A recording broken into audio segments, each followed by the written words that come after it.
नमस्कार दोस्तों, मैं हूं राज शर्मा और आप देख रहे हैं हाईवे नाइट। चलें दोस्तों, आज की कहानी के सफ़र पर। अक्षय अक्षय की कहानी है ये। अक्षय की कहानी साल 2014 की।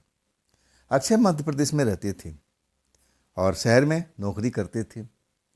हफ्ता में, 15 दिन में, महीना में अपने घर जाते थे। पूरा परिवार उनका गांव में रहता था, जो सड़क के किनारे ही था। आज जब भी अक्षय जाते ना, तो बस का ही सुविधा लेते थे, क्योंकि ट्रेन का जो रास्ता था, स्टेशन था, उनके घर से काफ़ी दूरी पर था। बस का सुविधा उनको बिल्कुल सही था। घर के दरवाजे के पास में बस उतार देती थी, अब फिर अपना मकान में और क्या चाहिए। शादीशुदा थे अक्षय। उम्र लगभग 25 साल से ऊपर का था, 25-26 साल का। आज शहर में अच्छी खासी नौकरी करते थे। हाँ, उनका एक शहर में एक दोस्त भी रहता था जिसका नाम था रवि। कभी कभी उससे मिलने भी जाया करते थे, या रवि भी उनके घर पर, शहर वाला घर पर आता था। अब इसके बाद में 1 साल के बाद अब वो रवि से मिलने नहीं जाते हैं, ना रवि उनके पास में आता है। अपने काम में व्यस्त रहते हैं, उनको अब टाइम नहीं मिल पाता कि अपने दोस्त से जा कर के हाल चाल ले सके। भूल से गए थे एक बार में, उनके साथ ये जो घटना घटी थी, एकदम भूल से गए थे। याद ही नहीं रहा कि हमारा कोई दोस्त भी है, इतना काम में व्यस्तता उनको थी। और एक रात जब बस स्टॉप पर आती है ना, अब जहाँ रहते थे ना, वहाँ से बस स्टॉप यानी बस अड्डा काफ़ी दूरी पर था। उसी शहर में था, लेकिन दूरी काफ़ी थी। उधर से अपना ऑटो पकड़ के आते हैं, ऑटो रिक्शा में, और बस अड्डे पर छोड़ देता है। लेकिन जब बस अड्डे पहुंचते हैं, लास्ट उनको बस पकड़नी होती थी, और वही बस से हमेशा अपने गांव में आप जाते थे रात के टाइम में। और वो बस चलती थी 11 बजे, और सुबह के 4 बजे उनके दरवाजे पर बस खड़ी कर देती थी। आराम से अपने घर में चले जाते थे। अब ये सफ़र उनको थोड़ा अच्छा भी लगता था। सोते हुए बस में जाते थे, और जब सुबह आँख खुलती थी तो अपने गांव पहुंच जाते थे। अब यही सोच समझ करके फिर ऑटो रिक्शा से और आ जाते हैं बस अड्डे पर। बस अड्डे आने के बाद में जब अंदर जाते हैं तो पता लगता है कि भाई वो बस तो आज आई नहीं है अभी तक, जो उनको गांव को लेके जाती है। इंतज़ार करने लगते हैं, रात का 11 बज जाता है। और तब वो परेशान हो जाते हैं। 10 बजे से आए हुए थे और रात का 11 बज जाता है, और तब वो परेशान हो जाते हैं। अब इधर उधर पता करते हैं तो कंडक्टर वगैरह जो भी था, वहाँ के इंचार्ज वगैरह बताते हैं कि भाई आज मुश्किल ही है, अगर आना होता बस तो अब तक आ गई होती है। परेशान हो जाते हैं, पूछते हैं कि अब इसके अलावा कोई साधन। तब जो भी इंचार्ज होता है मना कर देता है कि नहीं, अब तो सुबह में ही बस मिलेगी आपको। ये पहली बार उनके साथ में हुआ था। अक्षय के साथ में ये घटना जो है ना, पहली बार हुआ था, जब वो बस अड्डे पहुंचने के बाद में उनको बस गांव की नहीं मिलती। बड़ा निराश हो जाते हैं।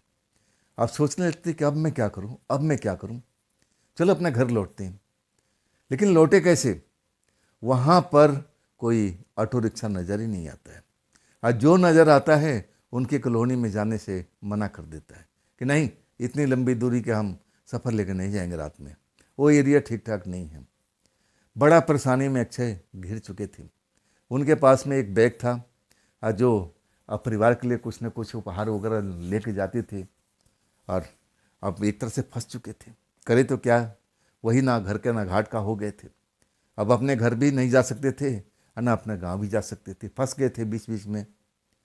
दिमाग लगाने लगे कि मैं अब क्या करूं, कहाँ जाकर रात बिताऊं, अब तो मामला कठिन हो चुका है। सोचने लगे, तभी उनका दोस्त का याद आता है। और उनका दोस्त का घर उस बस अड्डे से लगभग 1.5 किलोमीटर की दूरी पर होता है।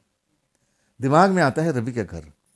अरे रवि तो अपने परिवार के साथ अब पास में ही रहता है, चलो ऑटो वाले से बात करते हैं, शायद वहाँ तो जाने के तैयार हो जाएंगे। ऑटो वाले से बात करते थे, कहता कि हाँ मैं वहाँ आपको छोड़ दूंगा, चलो। बैठ जाते हैं, गली में आकर के ऑटो रिक्शा उतार देता है। अच्छे अपना बैग कंधे पर टांगे हुए और चल देते हैं अब वो अपना रवि के घर पर। पूरा गली में अंधेरा हुआ पड़ा है, और सबसे लास्ट वाला घर रवि का था। और जब दरवाजे पर पहुंचते हैं ना, तो रवि के घर में भी अंधेरा दिखाई देता है। दरवाज़ा बंद है। मतलब जितने गली के लोग थे सारे सो चुके थे। अब आधी रात को कौन जागता है भाई। अब उस दरवाजे का जो घंटी है बजाने का कोशिश करते हैं अक्षय। इस घर पर पहले भी आ चुके थे, मैं आपको पहले जिक्र किया था। अब घंटी बजाते हैं लेकिन घंटी का आवाज़ सुनाई नहीं दे रही है। तब उनको लगने लगा एक दो बार घंटी बजाने के बाद में कि शायद घंटी खराब हो गई है, मुझे दरवाजे को दस्तक देना पड़ेगा। और इसके बाद दरवाजे को दस्तक देने लगते हैं। 10 मिनट बीतता है, 15 मिनट के बाद में जाकर दरवाज़ा खुलता है। सामने अक्षय को दिखता है कि मेरा दोस्त ही खड़ा है। अब अपने दोस्त को देखते हैं, वही चेहरा, वही मोहरा, वैसे कपड़े पहने हुए, तो बड़ा खुश हो जाते हैं। और दोस्त भी उनका स्वागत करता है। अरे अक्षय, आज तुमने रास्ता कैसे भटक गए, कैसे आना हुआ, वो भी आधी रात को। अक्षय अपनी कहानी बताने लगे कि भाई रवि क्या बताऊं, मैं बड़ा परेशानी में फंस गया। मैं तो जा रहा था गांव, लेकिन आज नाइट का जो हमारे गांव के बस चलती है आज आई नहीं। वहाँ का इंचार्ज बता रहा कि अब तो सुबह ही बस मिलेगी। मैं अपने घर लौटना चाहता था लेकिन कोई ऑटो रिक्शा हमारे घर पर कॉलोनी में जाने के तैयार नहीं था। तब मैं सोचा कि अपना दोस्त का घर है ना, चलो आज अपने दोस्त के घर चलते हैं, रात काट लेते हैं, सुबह में 4 बजे तो फिर अब हम आ ही जाएंगे बस स्टॉप पर। दोस्त कुछ देर तक सोचता है रवि, कहता है ठीक है, जब तुम आ गए हो तो तुम्हारा स्वागत है, चलो अंदर। लेके आता है दोस्त उनका, रवि लेके अंदर आता है, ड्राइंग रूम में उनको बिठाता है। अब उस घर में तो कई बार आ चुके थे लेकिन घर में कुछ बदलाव नजर आ रहा था। जो चीज़ उस घर में होना चाहिए था उस घर में नज़र नहीं आता। मतलब जो वो सोफ़ा पर जिस पर बैठते थे वो सोफ़ा गायब था, और उस घर में बहुत सारी चीज़ें जो पहले थी अब नहीं थी। तब कहते हैं कि अरे रवि, क्या तुमने ये सब सामान कहाँ रख दिया, कहाँ सब सामान चला गया? तुम्हारे परिवार में अब बाकी लोग कहाँ हैं, तुम्हारे मम्मी पापा कहाँ हैं? मैंने सुना कि तुम्हारी शादी भी हो चुकी है। तब रवि हंसने लगा, कहने लगा नहीं भाई, अगर शादी होती तो मैं तुझे नहीं बुलाता।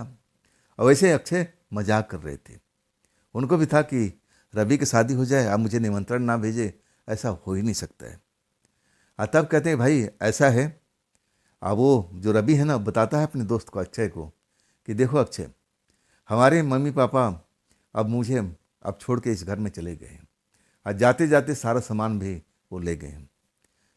अब अक्षय सुनते थे वो हैरान हो जाते हैं, अरे ऐसा कौन हो सकता है भाई जो अपने बेटे को छोड़कर अकेला चला जाए?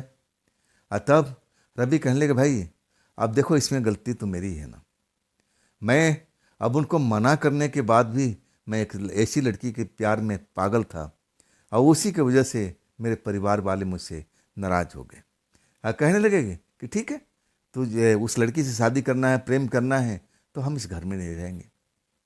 मैं उनको रोकना चाहता था कि आप मुझे अकेले छोड़ के मत जाओ, अकेले छोड़ के मत जाओ, लेकिन वो रुके नहीं। सारा सामान वगैरह सब कुछ अब यहाँ से लेके चले गए और कहीं और शिफ्ट हो चुके हैं। मुझे तो पता भी नहीं है कि कहाँ वो लोग रहते हैं।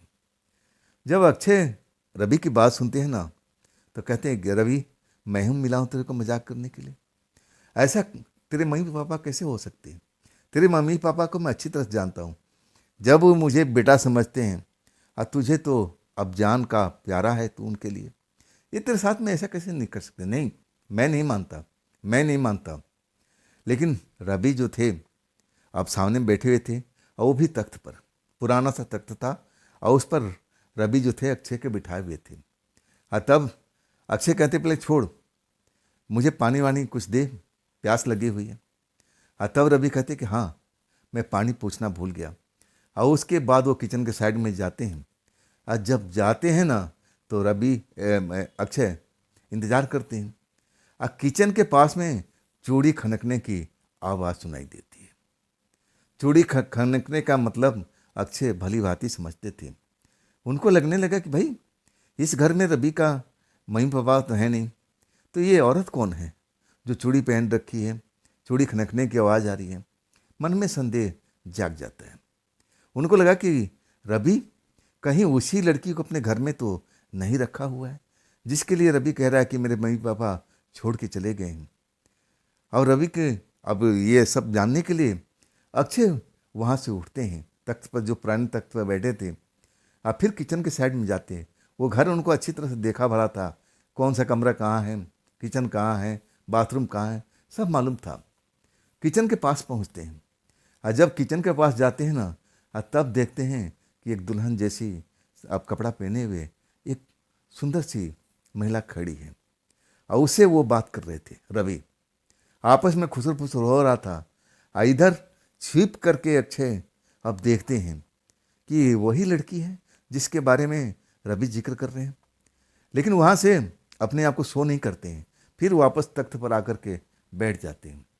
अब मन ही मन मुस्कुराते हैं कि देखो ये तो सही कह रहा है, ये तो वो लड़की के अपने घर में ला चुका है, कहीं शादी वादी तो नहीं कर लिया और मुझे तक खबर तक नहीं दिया, ना पार्टी दिया, आने दो जरा, पानी लेके आ रहा है ना। तब इससे बात करते हैं। आखिरकार रवि आते हैं, हाथ में पानी गिलास ले करके और अक्षय को पकड़ा देते हैं। अक्षय पानी के घूंट भरते हैं, लेकिन पानी कुछ अजीब से बदबू मार रहा था। अब एक घूंट तो कैसे भी पी रहे हैं, अब इसके बाद पानी को देख कर कहते हैं, रवि ये पानी तो लग रहा है कि सड़ा हुआ पानी है, इसमें बदबू आ रहा है, क्या तुझे बदबू महसूस नहीं हो रही है? तब रवि कहने लगा, अरे ऐसा कैसे हो सकता है, पानी तो बिल्कुल सही है, मैं तो खुद पानी को पिया था, ये कैसे हो सकता, लाओ मुझे दो। और वो गिलास लेकर के रवि सूंघते हैं, कहते हैं कि बिल्कुल सही पानी है, और गटागट गटागट पानी पी जाते हैं। अक्षय देखते रह जाते हैं, समझ में नहीं आता है कि ये गंध वाला पानी ये रवि कैसे पी गया। और तब कहते हैं कि रवि एक बात पूछूं तुझसे। रवि कहते हैं कि हाँ पूछो अक्षय पूछो। और तब कहते हैं, अक्षय तूने शादी कर लिया? रवि कहते हैं कि ना भाई, अभी मेरी शादी नहीं हुई है, शादी होगा तो मैं तुझे जरूर बुलाऊंगा। और तब अक्षय कहते हैं, जो किचन में मुझे वो सुंदर महिला खड़ी हुई लड़की दिखाई दी, वो कौन है? रवि एकदम चौंक जाते हैं, क्या मतलब, क्या तुम मेरे पीछा करते हुए किचन तक गए थे? अक्षय कहते हैं, भाई पीछा करते हुए नहीं, जब तुम गए थे ना तो चूड़ी खनकने की आवाज़ सुनाई पड़ी, तो मुझे संदेह होने लगा कि आखिर तुम्हारे घर में मम्मी पापा है नहीं, तो ये चूड़ी कौन पहने हुए है। मैं संदेह को अपना अब एक तरह से मिटाने के लिए मैं तुम्हारी तरफ आ रहा था किचन में कि चलो वहीं चल के पानी पी लेंगे। और जब मैं देखता हूँ कि तुम एक सुंदर लड़की से बात कर रहे हो फुसफुसा करके, तब मेरा संदेह पक्का हो गया कि तुम उसी लड़की से प्यार करते हो, क्या उसी से तुमने शादी कर रखी है? रवि एकदम चेहरे का रंग उड़ चुका था, आंखें बड़ी बड़ी, अब एक तरह से खा जाने वाली, गुस्सा हो चुके थे रवि। अक्षय की तरफ देखने लगे और एकदम भारी आवाज में रवि कहने लगे, देख अक्षय, हमारे निजी मामले में तुझे अब इतना अंदर आने की जरूरत नहीं है। तू बिना पूछे हुए मेरे किचन तक पहुंच गया, चलो वहां तक सही है, लेकिन तूने मेरी होने वाली पत्नी को अब देख भी लिया, ये मुझे मंजूर नहीं है, ये तूने गलत किया। हाव भाव रवि के बदल जाते हैं, ऐसा लगता है कि रवि नाराज हो चुके हैं अपने दोस्त पर। और अक्षय जब उसका हाव भाव बदलता है ना, तो वो भी भौचक्के रह जाते हैं कि मैंने ऐसा कौन सा गुनाह कर दिया भाई, मैं तो एक दोस्त के नाते बस देख ही लिया, संदेह मिटा लिया, ये मेरे पे इतना गर्म क्यों हो रहा है, इसके चेहरे का रंग क्यों उड़ गया है, पहले तो थोड़ा अच्छा खासा दिख रहा था अभी कुछ देर पहले, और अचानक ये इसका चेहरा सफ़ेद सा कुछ अलग सा क्यों दिखने लगा है, बात क्या है? अक्षय कहते कि दोस्त शांत हो जा, गुस्सा शांत हो जा, मैं सच कहूँ ना, मुझे नहीं पता था कि इस घर में कोई महिला है, कोई लड़की है। मैं तो सच कहूँ कि मैं तेरी अब किचन की तरफ जा रहा था कि चलो वहीं पानी पी लूँगा, लेकिन जब चूड़ी की आवाज़ आई ना तो मेरा मन में डाउट हो चुका था दोस्त, इसके लिए मैं माफ़ी मांगता हूँ, तू नाराज मत हो, तू नाराज मत हो।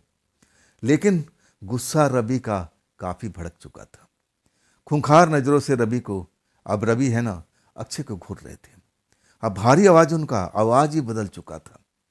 अब ऐसी आवाज़ और चेहरा मोहरा कुछ अलग ढंग का हो जाता है ना, तो अक्षय सोचने पर मजबूर हो जाते हैं कि अभी तो ये रवि अच्छा खासा दिख रहा था, नॉर्मल इंसान की तरह, और अभी इसके चेहरे पर कुछ अजीब सा रंग ढंग अब दिखने लगा है।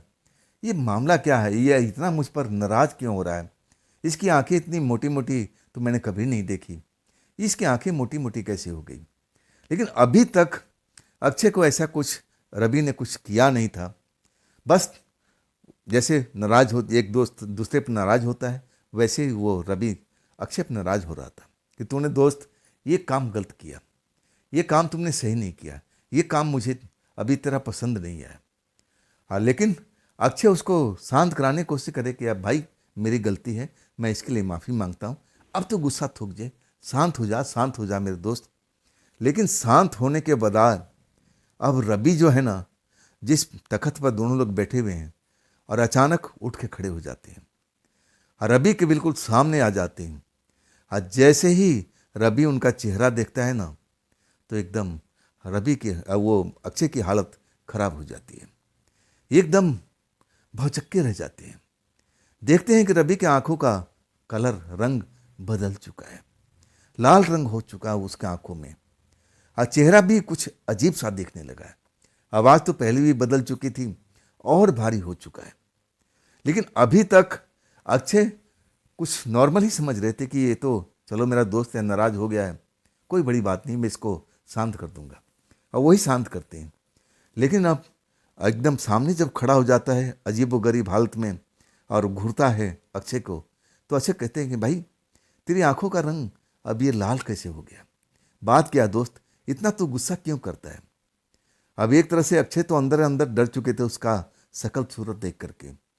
डर तो लाजमी था, जो नॉर्मल इंसान अचानक अब उसमें कुछ बदलाव आ जाए तो इंसान डर ही जाता है। अब वैसे ही अक्षय अब डर चुके थे, मन में बहुत ही घबराहट हो रही थी कि मैं इस घर में आकर के सही नहीं किया, मुझे चला जाना चाहिए, ये तो लड़का लग रहा है कि पागल हो चुका है। अभी भी संदेह नहीं किए थे कि ये मेरा दोस्त है क्या, असल में है कौन ये। तब रवि अपना हाथ का पंजा अब अक्षय के गले पर अब एकदम ला देता है और ऐसा पकड़ता है ना कि जैसे अक्षय को मार जान, एकदम खत्म कर देना चाहता हूँ, गला घोट देना चाहता हूँ। अक्षय अचानक जो ये सब होता है ना, तो समझ ही नहीं पाते, लेकिन अपने दोस्त को अब धकेलते हैं कि अरे ये क्या कर रहा है, ये क्या कर रहा है, ये क्या कर रहा है। लेकिन दोस्त की आंखें और बड़ी हो जाती है, वो लाल रंग और गहरा हो जाता है आंखों का, अजीब उसके मुंह से आवाज़ें निकलने लगती हैं। और जब ये सब होता है ना, तो अक्षय को समझते देर नहीं लगती, ये मेरा दोस्त कभी नहीं हो सकता, ये मेरा दोस्त कभी नहीं हो सकता है। उसको धकेलने की कोशिश करते हैं, अब वहाँ से निकलने की कोशिश करते हैं, लेकिन पकड़ रवि का काफ़ी मजबूत था। उस टाइम रवि में इतना पावर आ चुका था, शक्ति थी कि जैसे अब अक्षय को छोड़ेगा नहीं, अक्षय को मार के ही अब चैन की सांस लेगा। अक्षय एकदम घबराए हुए थे, डरे हुए थे, कह रहे थे भाई मुझे माफ़ कर दे, मैं निकल जाता हूँ, मैं चला जाता हूँ।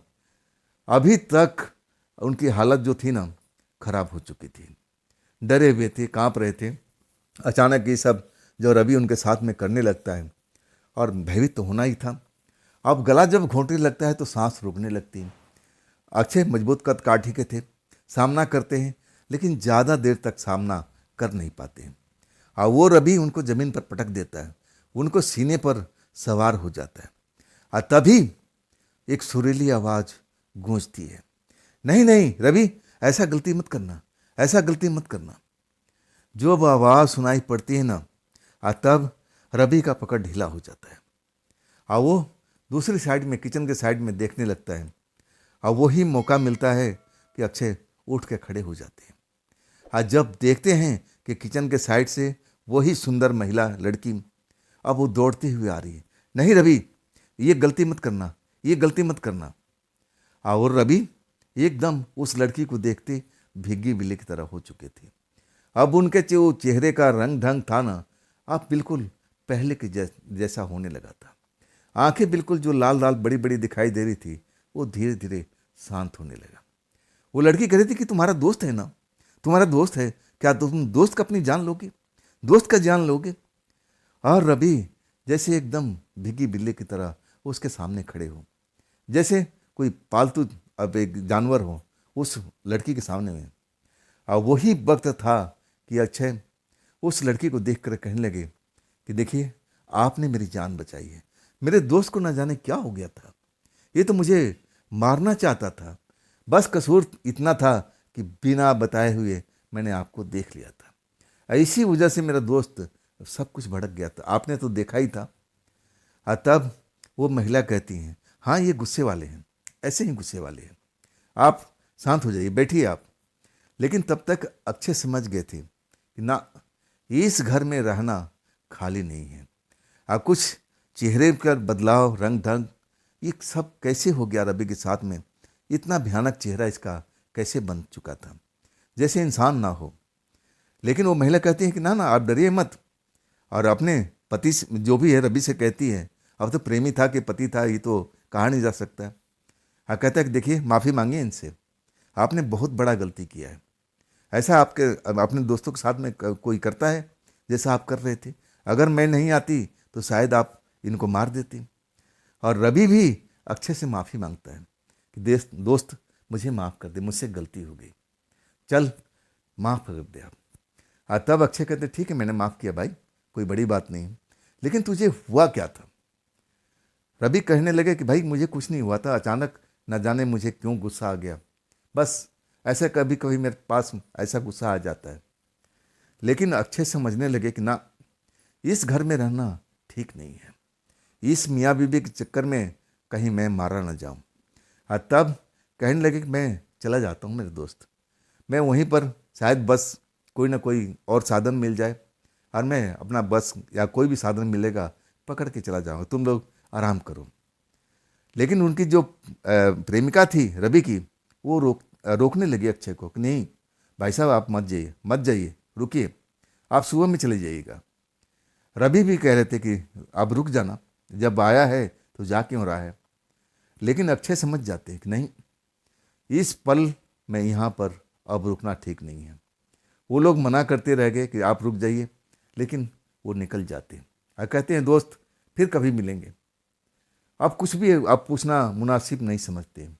लेकिन जब बस स्टॉप पर पहुँचते हैं ना, आप बेंच पर बैठ कर के बस के इंतज़ार करने लगते हैं। तब एक एक पल और उनके दिमाग में चलने लगता है कि आखिर ये मेरा दोस्त का रंग ढंग कैसे बदल गया था, एक भयानक सा अब ऐसा दिखने लगा था। ये तो कभी मेरे साथ में ऐसी ऊंची आवाज़ में भी बात नहीं किया, आज उसको क्या हो गया था। खैर सारी रात इंतज़ार करने के बाद सुबह में 4 बजे की बस मिल जाती है और अक्षय अपने घर पहुंच जाते हैं। और उसके बाद अपने परिवार में रह कर के कुछ दिनों के बाद फिर अपना शहर में लौट आते हैं, जहाँ वो अपना नौकरी करते थे, काम करते थे, जिस कॉलोनी में रहते थे, अपने घर में आ जाते हैं। और पूरा 6 महीने के बाद अब उनके दोस्तों के साथ में कोई पार्टी वार्टी थी, तो उसमें अब एक तरह से शामिल होते हैं, अपने दोस्तों की मंडली होती है और वहाँ पर जाते हैं। और तब अब वो भी जो मंडली थी सब वही अच्छे मित्र थे, पुराने मित्र थे। और तब अक्षय कहते हैं अपने एक दोस्त से, यार मुझे बुलाया तो कम से कम रवि को तो बुला लेता। जब इतना बात सुनते हैं सब वहाँ पर जो पुराने दोस्त थे, तो चौंक करके अक्षय की तरफ देखने लगते हैं, जैसे अक्षय इस दुनिया का ना होकर के किसी दूसरे ग्रह से आए हों। ऐसे बड़ी बड़ी आंखों से सब घूरने लगते हैं। ये सब देख करके अक्षय कहने लगे, बात क्या है भाई, मैं तो सही बोला ना कि रवि को भी बुला लेते हैं तो एंजॉय अच्छी ढंग से, वो भी तो हमारा दोस्त ही है। और तब उनका जो दोस्त अब एक तरह से उनको बुलाया था उस जगह पर, कहने लगा, अक्षय तुझे कुछ मालूम नहीं है? अक्षय कहने लगे, नहीं भाई, मुझे तो कुछ पता ही नहीं, क्या बात है, क्या रवि के साथ में कुछ घटना उटना तो नहीं घट गई है? और तब सारे दोस्त कहने लगे कि हाँ, तू तो दिन दुनिया से सब कट के रहता है ना, तू अपने नौकरी में ऐसा मस्त हो जाता है कि दोस्त तो भाड़ में गए, तू किसी का खोज खबर जल्दी से लेता नहीं है। चल हम तो नज़दीक हैं, तू इसलिए आ गया, अगर दूर होते तो तू भी नहीं आता। क्या तुझे मालूम नहीं कि रवि के साथ में वो हादसा हो चुका है, वो तो काफ़ी दिन हो चुका है। अक्षय कहने लगे, अरे भाई 6 महीने पहले तो मैं, अब पूरी कहानी बताते ही, मैं उसके घर पर गया था और उसने उस घर में एक महिला भी, सुंदर लड़की भी है, शायद वो उसकी प्रेमिका है। जब सारे दोस्त सुनते हैं ना, तो अक्षय की तरफ और घूर घूर कर देखने लगते हैं। अक्षय कुछ समझते नहीं कि आखिर मेरे दोस्त ऐसा मेरे साथ में व्यवहार क्या कर रहे हैं। और तब कहते हैं, बात क्या है भाई, तुम लोग ऐसे मुझे क्यों घूर रहे हो? सारे दोस्त कहते हैं कि तू पागल हो गया है, जो इंसान मर जाता है वो क्या दुनिया में दोबारा आता है? अरे उसको मरे हुए 1.5 साल हो चुका है, वो तुझे कैसे मिल गया? और तू उसके घर में गया कैसे? वो तो वहाँ से उसके मम्मी पापा पूरा परिवार गायब हो चुके हैं। उस घर को छोड़ करके अब वो घर एक तरह से भुतहा हो चुका है। वो नए घर में रहते हैं। वो तो घर बेचने के लिए ग्राहक ढूंढ रहे हैं कि कोई ग्राहक उसको घर को खरीद ले। तो उस घर में कैसे चला गया? अरे तू क्या बोल रहा है उलूल जुलूल जुलूल बातें? हम कैसे विश्वास करेंगे? अब अक्षय एकदम डर चुके थे। सब चीज़ उनका आंखों के सामने आ रहा था। जो चीज़ वो देख रहे थे उस रात उन्होंने महसूस किया। और उनका रवि जो दोस्त था उनको मारने आ रहा था। अगर वो लड़की उस टाइम आ करके नहीं रोकती तो शायद अक्षय जिंदा भी नहीं होते। डर जाते हैं और तब वो पूरी कहानी ईमानदारी से एक करके अपने दोस्तों को बताते हैं और कहते हैं भाई ये मजाक नहीं है, सब सब कुछ यही जो मैं बता रहा हूँ यही सच्चाई है। अब इसके बाद सारे दोस्त उनका डर जाते हैं और कहते हैं मेरा दोस्त प्रेतात्मा बन चुका है और वो लड़की जो उससे प्रेम करता था वो भी एक प्रेतात्मा थी। पूरा कहानी तो समझ में नहीं आया, ना किसी दोस्तों को पता था, ना अक्षय को भी इसकी खबर मिली थी। आखिर उन दोनों के साथ में ऐसा क्या हुआ था? वास्तव में जो उनकी प्रेमिका थी वो एक प्रेतात्मा थी और उसी प्रेमिका के चक्कर में अपने परिवार को साथ छोड़ दिया। अब उसके माता पिता, अब उसकी मौत भी कैसे हुई थी कोई अलग अलग कहानी बताता है। कोई बोलता है कि छत से उतरते समय सीढ़ियों से पैर फिसल गया था, कोई कहता है छत पर ही गिर करके मर चुका था। अब जितने लोग उतनी बातें थी। सच्चाई क्या थी कोई जानता नहीं था पूरी अच्छी तरह से। और ना तो अक्षय की भी पूरी कैसे उसकी मौत हुई और कौन सी उसकी प्रेमिका थी, कुछ ज़्यादा जानकारी नहीं था। लेकिन ले दे के इतनी जानकारी जो अपनी आंखों से देखे थे वो जान करके हिल चुके थे कि मैं उस रात उस जब घर में गया था तो एक तरह से रवि भी एक प्रेतात्मा था और वो जो सुंदर लड़की दिख रही थी वो भी एक प्रेतात्मा थी। तो दोस्तों ये थी आज की कहानी अक्षय जी की। ये कहानी आपको कैसी लगी कमेंट में ज़रूर बताइएगा। और दोस्तों अगर आपके पास भी ऐसी कोई घटना है जो आप मुझे बताना चाहते हो तो आप मुझे ज़रूर शेयर कीजिएगा मेरे इंस्टाग्राम पर, मेरे व्हाट्सएप नंबर पर, मेरे जीमेल अकाउंट पर।